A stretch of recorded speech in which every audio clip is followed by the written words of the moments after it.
Welcome to the deep dive. Today we're going to be looking into this really interesting study guide on strategic management. It's a pretty dense topic, but you've also given me some additional resources to work with, so hopefully we can make sense of it all together. Yeah, it's kind of like we're going to be cracking the code of how businesses not only just survive, but actually thrive Yeah. in this crazy competitive world. We've got everything from setting a clear direction to figuring out how to outsmart the competition. I've heard we're going to be starting by going way back in time to understand how these management theories actually evolved. Right. It's not just about the latest and greatest trends, right? We're going to see how management thought has changed over time so we can get like the big picture, like the foundation of what we're talking about. So what were some of those early approaches to management? Like how did they shape things early on? Well, in the early days, things like scientific management were all the rage. Everything was about Oh efficiency. yeah, I've heard of that. It's all about finding that one best way to do something and just squeezing out as much productivity as possible. Exactly. And you can imagine how appealing that was to industries that were really looking to grow quickly. It does sound a bit like they were treating people like machines though, right? Yeah, for sure. That was definitely one of the big criticisms. Then along came the bureaucratic approach, which was all about hierarchies and rules and procedures. Right, so trying to bring a bit more order and structure to things. Exactly. But the problem was it wasn't always the most adaptable approach, especially when things started to change. So did these early approaches just sort of fade away then? Not really. They evolved. Like, think about thinkers like Mary Parker Follett. She really started to emphasize the human element of organizations. Oh, yeah, that rings a bell. Didn't she kind of help spark that whole human relations movement? The idea that people's motivations and relationships and all those social needs actually really matter in a workplace. Exactly. It was a big shift in thinking. So did this human-centric approach just take over completely? It's more like different ideas built on each other. So you had operations management, which was focused on making processes and production better. And then the quality management wave, which was all about continuous improvement and making sure customers were happy. It's interesting to see how all those different perspectives sort of emerged and sometimes even kind of clashed with each other. Mhm. But where does this idea of responsible management fit into all of this? It's like this buzzword you hear everywhere in the business world these days. That's a really good question. Responsible management is a whole other dimension. It's about acknowledging that businesses don't just have a responsibility to shareholders, but to everyone, their employees, the community, the environment. Mm. It's all about that triple bottom line you hear about these days. People, planet, profit. Ah, so it's not just about making money anymore. Nope, not at all. Especially today. Consumers and employees are so much more aware, and they really expect more from the businesses they interact with. And companies are actually being held accountable for their social and environmental impact. And it's not just the right thing to do, it can actually give them an edge over the competition. Right. I can see how that would work. A company with a good ethical reputation is probably going to attract more customers and be able to keep their best employees. So how does all this strategic management stuff help organizations navigate this whole complex landscape? Achieve those responsible and profitable outcomes? Well, that's where this strategic planning comes in, right? Like if you think of it like a roadmap for success. And the study guide you've got here says that the first step is figuring out the organization's strategic direction. Okay, so like setting the course, deciding where the business wants to go. How do companies actually do that? One of the most common ways is through vision and mission statements. The vision paints a picture of where they want to be in the future, while the mission statement clarifies the purpose, why they even exist. Think of it as the North Star that guides all the decisions. Yeah, that makes sense. I can see how those statements would be important, make sure everyone in the company is on the same page, moving in the same direction. But are they just words on a page or do they really make a difference? Oh, they can have a massive impact if they're actually good and actually woven into the company culture. Like, take Standard Bank, for example. Their vision statement is to be like the top financial services organization across all of Africa. It's ambitious, it's clear, and it shows that they're dedicated to helping the continent grow. Wow, that's a pretty powerful statement. Makes me wonder, are there any like bad vision or mission statements out there? Oh yeah, unfortunately there are. The study guide actually mentions Edcon. They're a South African retail group, and their vision statement was just about remaining the biggest non-food retailer. Just not very inspiring, right?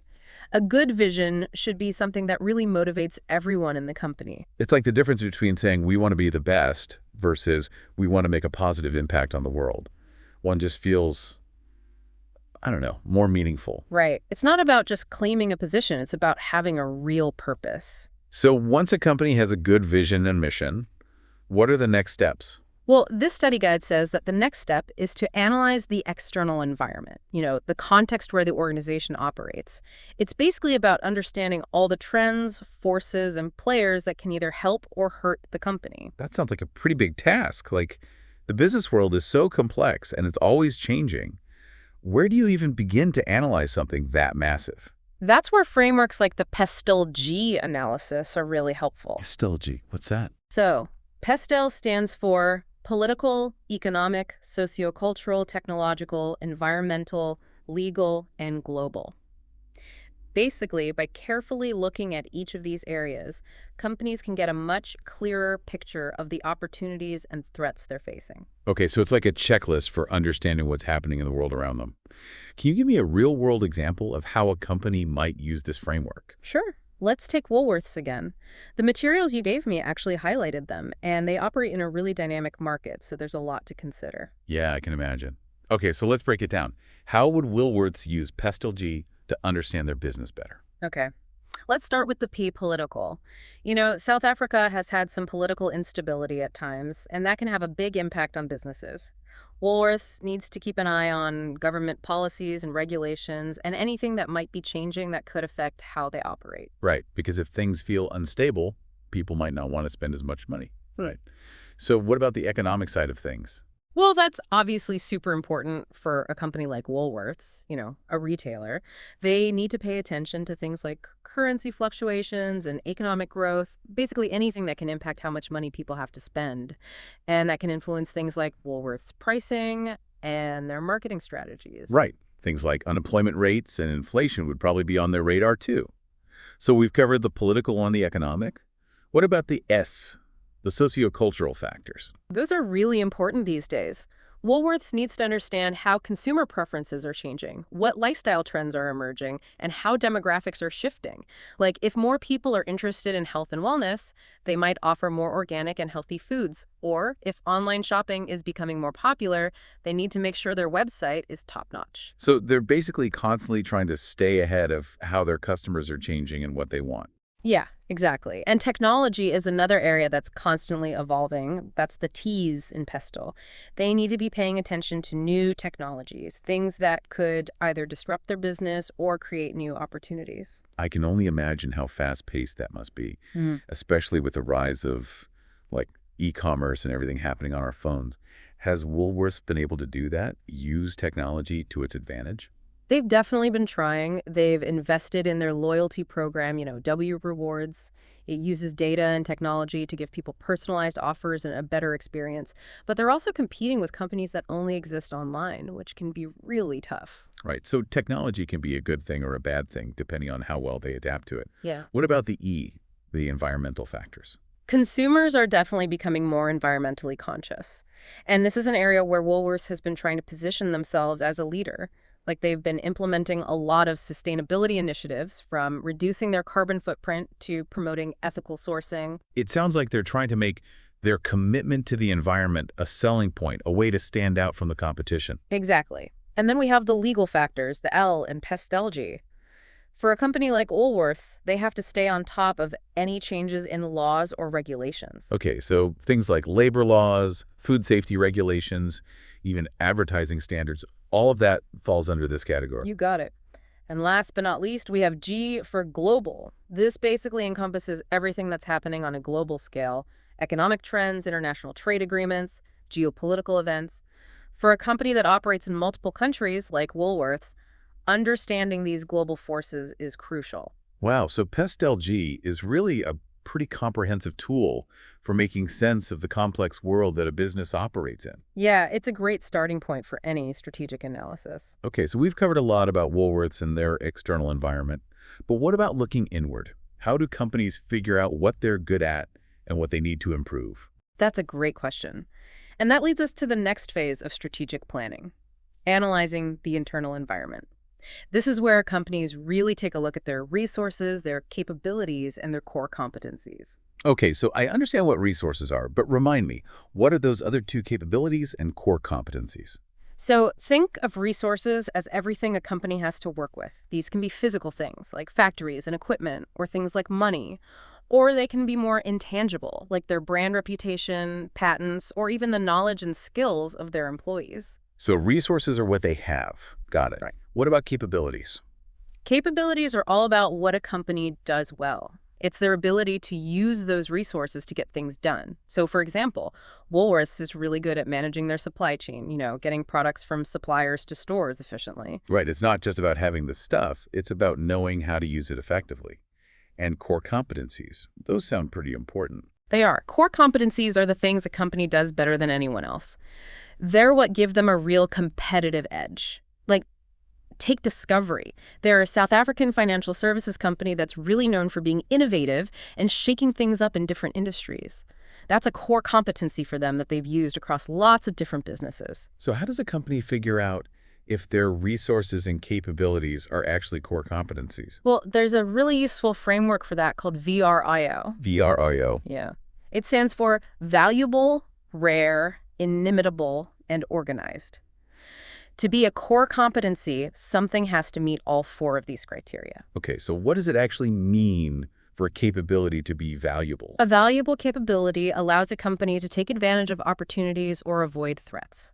It has to create value for customers and actually contribute to their competitive advantage. So it's not just about being good at something, it's about being good at something that matters in the market. What about rare? Well, as you can probably guess, a rare capability is something that not many competitors have. If everyone can do it, it's not that special. So it's about having a unique advantage. What about inimitable? That sounds tough. It is. An inimitable capability is hard for competitors to copy. It might be based on unique resources or complex processes that are really difficult to imitate. Like having a secret recipe that no one else can figure out. Exactly.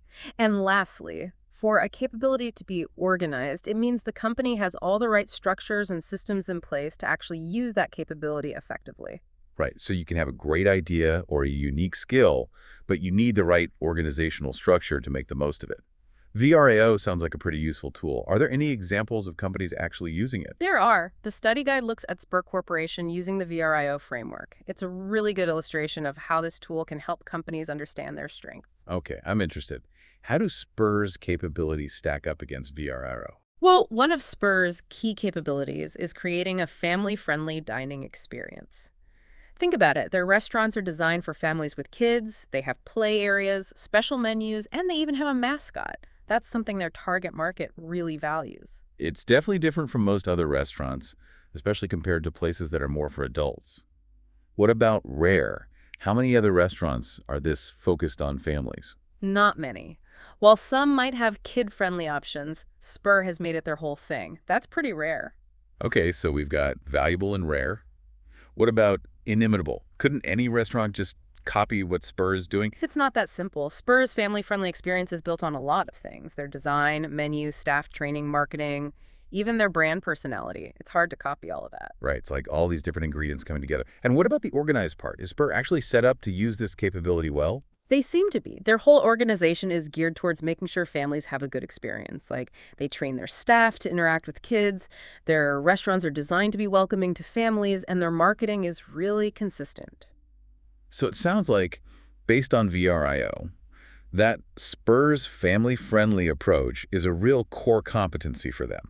They're good at it, it's unique, it's hard to copy, and they're organized to take advantage of it. Exactly. VRIO helps companies like Spur understand their strengths, and those strengths can then be used to give them a leg up on their competition. So it sounds like understanding your internal stuff is just as important as understanding what's going on outside your company. You got it. And there's a framework that actually brings those two perspectives together. The resource-based view, or RBV. Okay, tell me more about that RBV. How does it connect those two perspectives? Well, the RBV says that a company's competitive advantage that really lasts, the kind that's sustainable, comes from their unique combination of resources and capabilities. It's about using those internal strengths to take advantage of opportunities and overcome threats in the market.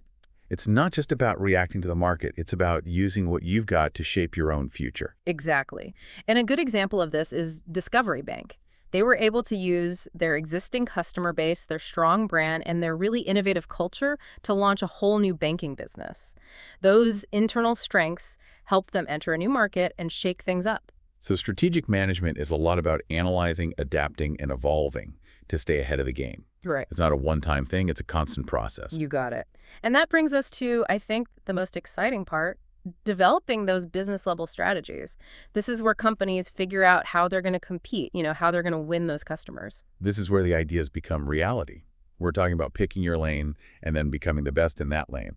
Exactly. And the study guide says that at this level, there are different options to consider, and we'll get into those more next time. But the most common ones are cost leadership and differentiation. Okay, I remember those from like economics class. Could you give me a quick refresher on what they mean? Of course. Cost leadership is all about being able to produce your products or services more cheaply than anyone else in your industry. It doesn't necessarily mean having the lowest prices, but it means having the flexibility to do so. So you could match your competitors' prices and make more profit, or you could go even lower and grab more market share. Exactly. And then there's differentiation. This is about standing out by offering something unique and valuable that customers are willing to pay more for. So it's about having something that people see as better, whether it's quality or innovation or even customer service. Exactly. Those are just two of the strategies that we're going to be taking a closer look at. This is really starting to help me understand how businesses think strategically. I can't wait to get into more detail about these different strategies and see how they work in the real world. Me too. I think we've laid a really good foundation today. And next time we can build on that by looking at the nuances of these business level strategies. Thanks for walking me through all of this. I'm looking forward to the next part of this deep dive. Welcome back to the deep dive. We're going to keep exploring this strategic management thing and really see how companies can make it in this crazy business world. Yeah, I feel like I've already learned so much just in the first part. Last time, remember we went through the evolution of management thought and then those frameworks for analyzing, like everything, the external environment with Pastelli and the internal environment using VRIO. Right. And we just started talking about those business level strategies, cost leadership and differentiation. Those are like the big choices companies make when they're figuring out how they're going to compete. It's kind of like picking your weapon for the marketplace. Yeah, I like that analogy. So let's dig a little deeper into those business level strategies. We talked about them a bit, but I want to understand like all the details and how they really work in the real world. Happy to break it down further. Let's start with cost leadership. Remember, it's not just about having the lowest prices. It's about having the lowest cost structure across your whole industry. That gives you a huge advantage. Yeah, so it's about being the most efficient, right? But how do companies actually do that? Is it all about like squeezing suppliers and cutting corners? No, it's not about sacrificing quality. True cost leadership comes from being smart and operating really well. They might use something called economies of scale. Basically, they produce and sell a ton of stuff, which brings their costs down. Or they might streamline their production, get rid of waste, and negotiate better deals with their suppliers. So there's a whole bunch of things, not just one magic trick. I know the study guide mentioned Walmart as like the ultimate cost leader. What do they do? Oh, Walmart is like the cost leadership master. They've got this incredibly efficient supply chain. They use their massive size to get the best prices from suppliers. And they've invested a ton in technology to automate a lot of their operations. That all helps them keep their costs super low, which means they can offer really good prices to their customers. Sounds like they've built their entire business around efficiency. Are there any like downsides to focusing so much on costs? Well, there are always trade-offs, right? One risk is that your competitors could figure out how to lower their costs too, and that could eat away at your advantage. And sometimes focusing too much on cutting costs can make you lose sight of quality or innovation. Yeah, you don't want to be so cheap that your product or service isn't good anymore. That would kind of defeat the purpose. Exactly. It's all about finding that balance. All right, let's move on to differentiation. This is about being different, offering something unique that people actually value and are willing to pay a little extra for. I love this strategy. It seems like it's all about building a brand people really connect with and want to stick with. You got it. Differentiation is about creating something that feels more valuable than just the price tag. Companies that do this well can charge more and build strong relationships with their customers. So how do companies differentiate themselves? What does that look like in practice? Lots of different ways. Some focus on really high quality products, using the best ingredients or materials. Others focus on innovation, having the latest features and technology. Some are all about amazing customer service. And others build a really strong brand that people trust and admire. The study guide talks about Apple as a great example of differentiation. What makes them so different? Oh, Apple is like the king of differentiation. Their products are known for their sleek design, they're easy to use, and they all work together seamlessly. Plus, they've got this image of creativity and innovation, that really premium feel. People are happy to pay more for that. Yeah, it's true. I'm an Apple user, and I've always loved how their stuff just works. It's so intuitive. But are there any downsides to trying to be different all the time? There are definitely challenges. One is that it's hard to stay unique. Competitors are always trying to catch up and copy what works.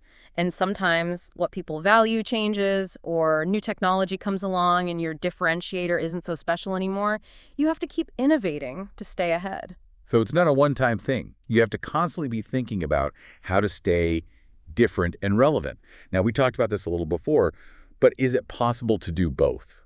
Like, can a company be both a cost leader and a differentiator at the same time? That's the million-dollar question. And the answer is it's possible, but it's really hard. It's about finding that sweet spot where you're offering something unique and keeping your costs under control. Sounds like a real balancing act. Are there any companies that have actually pulled it off? The study guide mentions Toyota. They're known for making high-quality, reliable cars that are also fuel-efficient and affordable. They've managed to do both by focusing on efficiency, innovation, and quality control. Wow, so they're offering a good product at a good price. That's Yeah. impressive. Are there any other business-level strategies besides cost leadership and differentiation? There is one more. It's called a focus strategy, and it's all about focusing on a specific niche or part of the market. Instead of trying to appeal to everyone, companies that use a focus strategy really understand the specific needs of a smaller group of customers. So it's about being a specialist, not a generalist. Exactly. And that focus allows them to build really strong customer loyalty. And a lot of times they can charge a premium price because they're offering something so specific and tailored to their customers' needs. The study guide mentions Lululemon as a good example of a company using a focus strategy. Perfect example. Lululemon is all about yoga and athleisure. Their products are made for those activities, and they've built a strong community around their brand that their target customers love. Yeah, they've really created their own space within the athletic wear market. It's smart. It is. And they can charge a premium price because people love their brand and are loyal to it. Okay, so we've got cost leadership, differentiation, and focus strategies. Anything else we need to know about business level strategy? One more thing. It's called competitive scope. This is basically how broad a company's target market is. Are they trying to reach everyone, or are they focusing on a smaller, more specific group? So it's like choosing your battleground. Go wide or go deep. Exactly. Companies like Coca-Cola or Toyota have a broad competitive scope because they're trying to sell their products to as many people as possible. But companies with a focus strategy like Lululemon have a narrower scope because they're targeting a specific group of customers. It sounds like choosing the right competitive scope is just as important as choosing the right business level strategy. Absolutely. It all has to fit with the company's overall strategy and their core competencies. Okay, let me see if I've got this straight. A company has to pick a business level strategy, whether it's cost leadership, differentiation, or focus.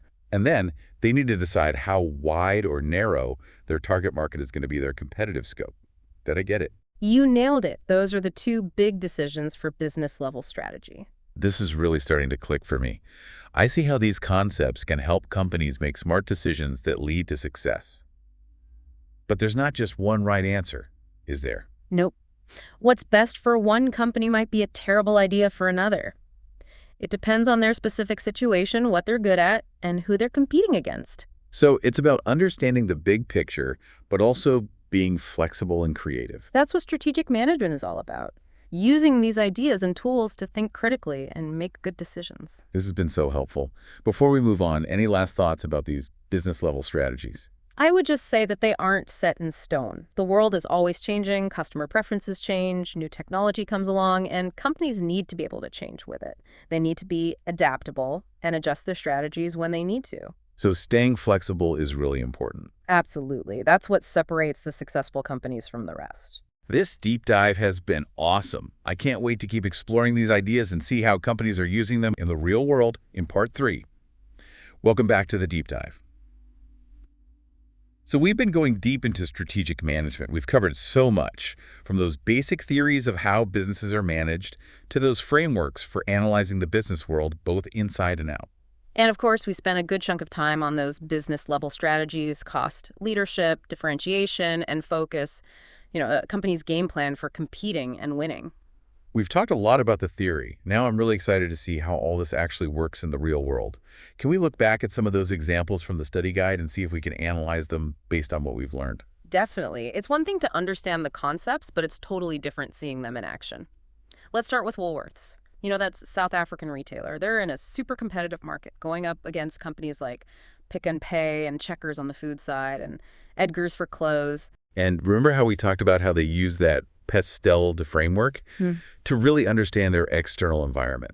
Everything from the economy to technology to this changing social trends like everyone shopping online. Right.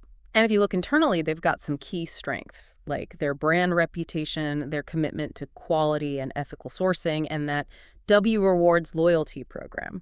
It helps them gather a lot of data about their customers and offer them personalized deals. So looking at everything, those internal strengths and what's happening outside the company, what business level strategy would you say Woolworths is using? Well, it doesn't seem like they're trying to be the cheapest, right? They're all about quality, responsible sourcing, and that premium customer experience, which lets them charge higher prices. So I'd say they're going for a differentiation strategy. And their Good Business Journey initiative, that focus on sustainability and social responsibility, that probably helps with their differentiation too. Oh, for sure. It lets them appeal to customers who care about more than just the price, people who want to support businesses that align with their values. So they're not just differentiating on their products, but their values and their purpose too. Exactly. It's about the whole brand experience. Right. What about their competitive scope? Do you think they're going for a broad market or a niche? Well, they sell food, clothes, and homeware. That seems pretty broad, right? Yeah, I'd say within those markets, they have a fairly broad scope. They're not just targeting one specific type of customer, although they do seem to be going after those with more money to spend. So not as focused as like Lululemon, right? They're all about yoga and that athletic wear market. Right. Lululemon has a much narrower scope, but they're killing it. It just shows that there's no one right way to do things. Each company has to find what works for them based on their goals, their strengths, and who they're up against. Exactly. Okay, let's look at another example from the study guide. Spur Corporation. Remember, the restaurant chain, the one that's all about families. What strategy would you say they're using? Well, we talked about how Spur's entire brand is built around families. Their restaurants are designed for families. They have play areas, kids menus. Even their marketing is all about creating fun experiences for families. So they found a niche and they've made it their own, right? They're all about meeting the needs of that specific segment. That sounds like a classic focus strategy to me. And it seems to be working. They've got a really strong brand and a loyal customer base. Right. And that focus lets them really understand their target market, families with kids, so they can really cater to what they want. So they've chosen their lane and they're winning in it. Mm-hmm. What about their competitive scope? Well, with a focus strategy, by definition, you're going to have a narrower scope. They're not trying to be everything to everyone. They're the go-to place for families, and they're doing a great job at it. It's really cool to see how these different strategies actually play out, how different companies can be successful using totally different approaches. That's what's so interesting about strategic management. There isn't just one right answer. It's a way of thinking and making decisions, not just following a set of rules. Yeah, it's like I'm seeing the business world in a whole new way. That's great to hear. Keep those insights in mind as you keep learning about business and strategy. I definitely will. Okay, as we wrap up this deep dive, what are your final thoughts for our listeners who are trying to put these ideas into practice? I'd say the most important thing is to really think strategically. It's about thinking critically about what you want to achieve, what you're good at, what you need to work on, and what's happening around you. It's about asking the right questions and making smart decisions based on a solid understanding of the competitive landscape. It's about being proactive, right? Yeah. Not just reacting to things, but actually shaping your own future. Exactly. And remember that strategy isn't something you do once and then forget about. The business world never stands still, so you have to be ready to adapt and change your strategy as needed. Don't be afraid to try new things, learn from your mistakes, and keep evolving. So stay curious, stay informed, and stay ahead of the game. Well said. Thanks for joining us on this deep dive into the world of strategic management. We hope you've enjoyed it and learned a lot about the power of strategic thinking. We'll see you next time.